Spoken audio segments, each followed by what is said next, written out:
from its two controversial ordinances promulgated earlier this week. Following widespread criticism from within the party and outside, the government was compelled to draw the two ordinances yesterday. It may also be recalled that this is not the first instance where the government was forced to scrap its decision after massive protests from all quarters. Good morning, I'm Sarah Sapsanama and these are the top stories of the hour. Government withdraws the two controversial ordinances following widespread protests. Prime Minister Oli, in moral pressure, calls on leaders Dahal and Deowa.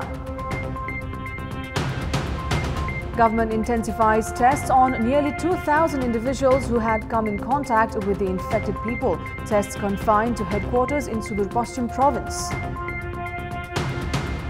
Nationwide lockdown halts the production of essential medicines. Raw materials and chemicals required for the production stalled in the Indian side. And world leaders pledge to accelerate work on tests, drugs and vaccines against Covid-19 and to share them around the globe in the launch of the WHO initiative. Prime Minister KP Sharma Oli, who is leading a powerful majority government, has once again stepped back from his decision due to the power tussle within the ruling Nepal Communist Party. In a dramatic turn of events, Prime Minister Oli finds himself in moral crisis as his majority government was forced to withdraw the ordinances within 4 days after being endorsed by the President. 4 days after the endorsement of the two controversial ordinances, the government yesterday decided to withdraw both the ordinances amid criticism from within the party by the opposition and the public at large. Meanwhile, yesterday's development was one among a number of cases where the Oli-led government was compelled to withdraw its decision. The controversial Guti Bill, Media Council Bill, decision to end syndicate in the transport service, taking action against contractors and providing free visa processing of workers in Malaysia are a few decisions which were all scrapped by the Oli-led government. Likewise, in the case of the appointment of former Chief Election Commissioner Neelkantha Upreti as the Nepalese ambassador to India, the reappointment of Digambar Jha as the chairman of Nepal Telecommunications Authority and the hosting of the IFAA Awards were all hit by controversy, which ultimately compelled the government to withdraw its decision. Failing to implement the report on the wide-body aircraft procurement of Nepal Airlines Corporation, lack of investigation into the gold smuggling scandal, the endorsement of MCC from the Parliament and the appointment of Bamdev Gautam as lawmaker of the National Assembly were major hitches faced by the Oli-led government. The series of controversial events have raised questions on the decision-making process and implementing capacity of Prime Minister, even as he leads the most powerful government in the country's recent history. Meanwhile, Prime Minister KP Sharma Oli held a meeting with the executive chairman of the ruling Nepal Communist Party, Pushpa Kamal Dahal, and the main opposition, Nepali Congress President Sharma Deowa, yesterday. Premier Oli invited both the leaders from the ruling party and the main opposition immediately after the cabinet withdrew the two controversial ordinances at his official residence in Baluatar. Initially, Premier Oli met with Nepali Congress President Deowa while Executive Chairman Dahal joined the meeting later on.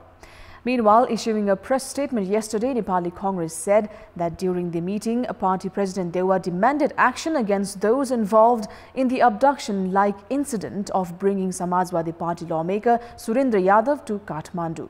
According to the statement, leader Deowa thanked Prime Minister Oli for withdrawing the controversial ordinances and urged him not to repeat such decisions in upcoming days. Premier Oli and Executive Chairman Dahal also held a separate meeting yesterday. The political parleys yesterday have been deemed as significant as they were held on the day when the government decided to withdraw the two controversial ordinances. Now, Nepal confirmed a new Covid-19 case yesterday, taking the tally of infected cases in the country to 49. According to the Health Ministry, a 62-year-old man from Chapa was tested positive for the coronavirus yesterday. It is the first case in Chapa district. The infected man has been kept in isolation and his health status is said to be normal. Meanwhile, the government is to mobilize a 3-member team including a public health officer and official from the laboratory and the paramedics or a nurse for tracing and testing to curb the possible spread of coronavirus. The Health Ministry has informed that the team will be deployed at the local level. Speaking at the ministry's regular press meet yesterday, spokesperson Dr. Vikas Devkota informed that a team each will be deployed at rural municipalities, 2 teams at municipalities, 3 teams in sub-metropolis and 5 teams in metropolis. Likewise, the ministry informed that 78 swab samples have been collected from Chaudandi and Triyuga of Udaipur district, and the samples were sent to Koshi Hospital for testing.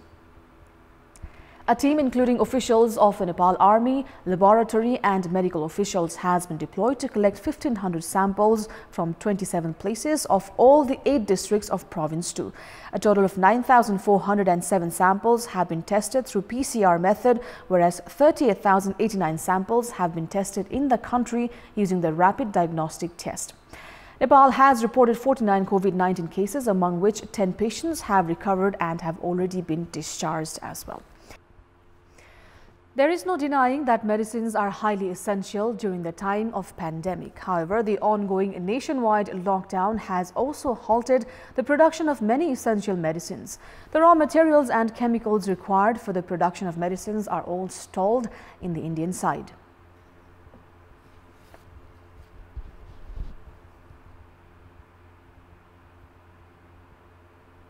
Retailer र पैसा आएर स्टकिस्टले पाएपछि बल्ल आउने पैसा पाउने हो।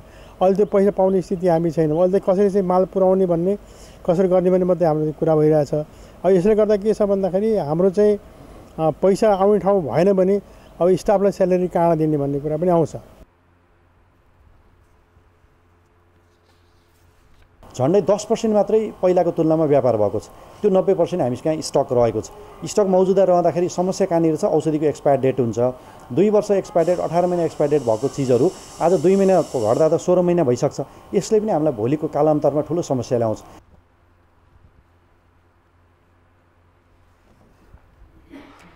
And moving on, the government has deployed separate teams from the center in Udaipur district and some other districts in Province 2 for carrying out tests for COVID-19. A team of the Nepal Army, Nepal Police and Armed Police Force along with medical officials from the Health Ministry have been deployed to collect nearly 2,000 swab samples. The government has shifted its priority to Udaipur district, which has the highest number of cases and has accordingly deployed the workforce. The team reached these targeted areas yesterday and has started collecting samples in Bhulke, Fatehpur, Jaljale and Gaighat. The team is preparing to test 420 samples in the area based on contract tracing and with infected people. The team is collecting samples depending on the travel history of the people who had returned from India, UAE and Qatar. Likewise, the team is preparing to collect samples of 1,519 people who have come in contact with the infected people within 3 days from 26 different places of 8 districts in Province 2. The team will collect samples of individuals who came in contact with 60 people who had attended religious events in India and Nepal.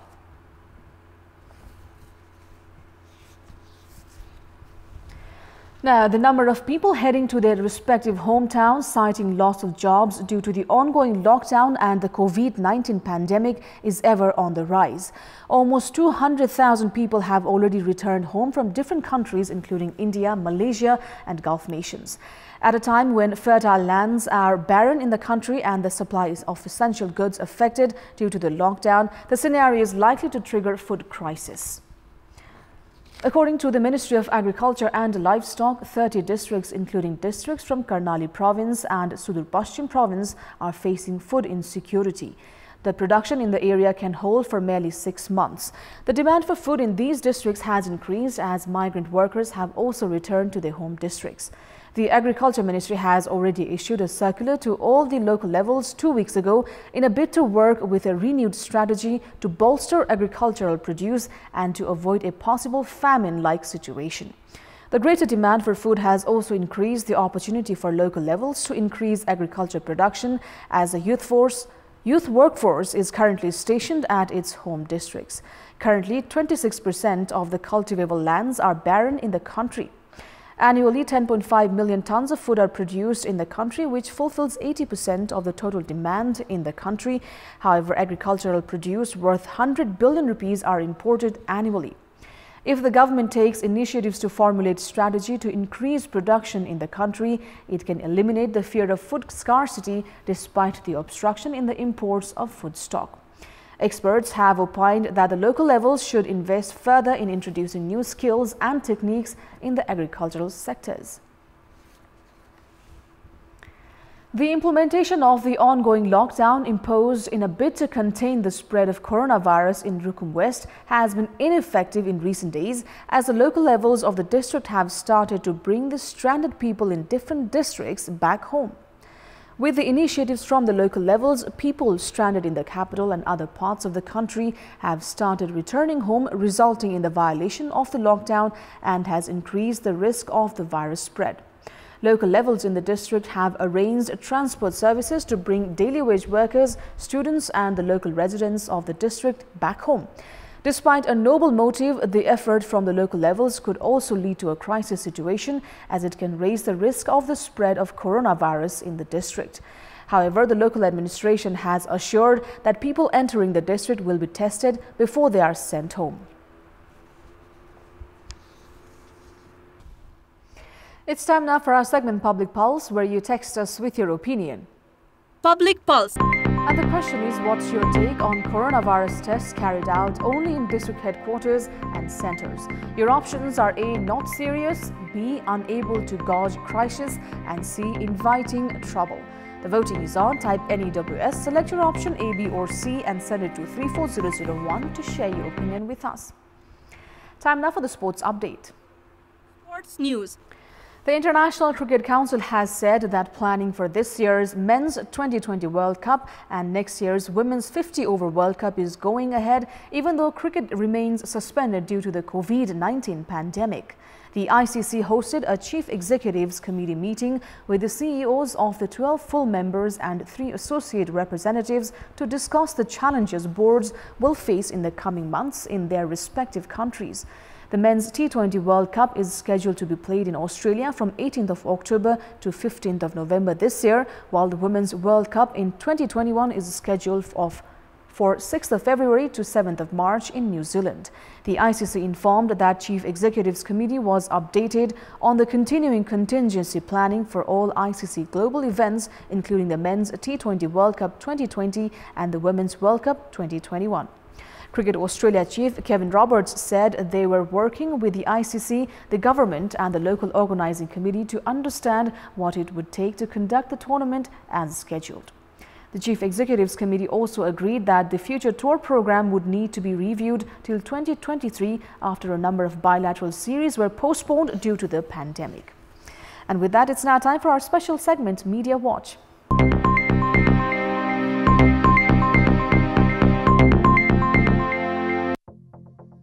Prime Minister KP Sharma Oli has clarified that the government will not open international borders anytime soon, citing the number of coronavirus cases had been rising alarmingly in the country.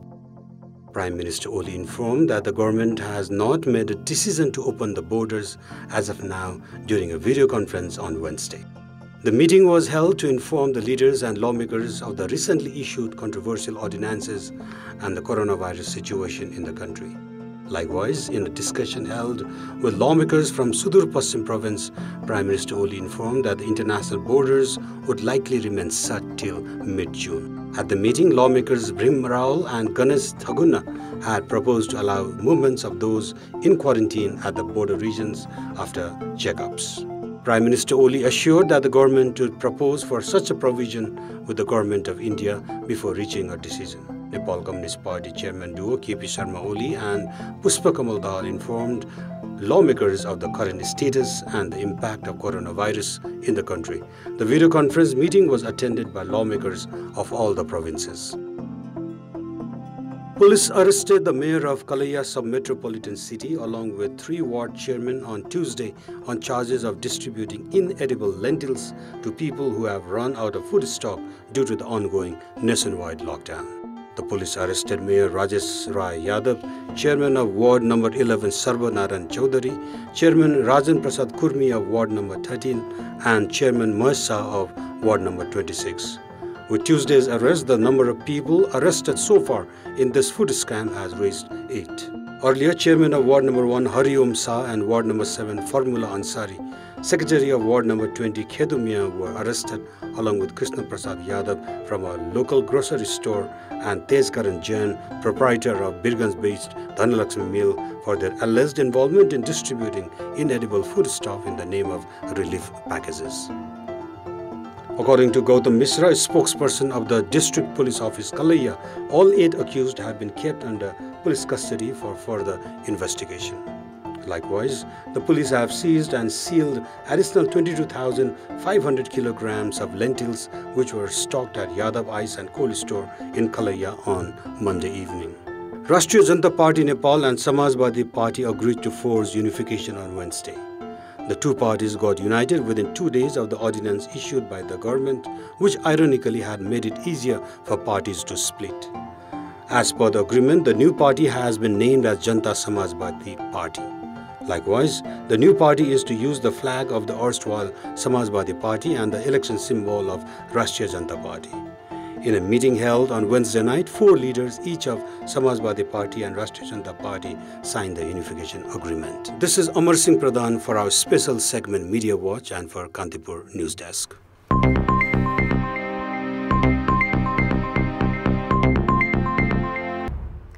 That's all for the moment. Keep watching Kantipur Television HD for more news and entertainment. Have a good day and stay safe.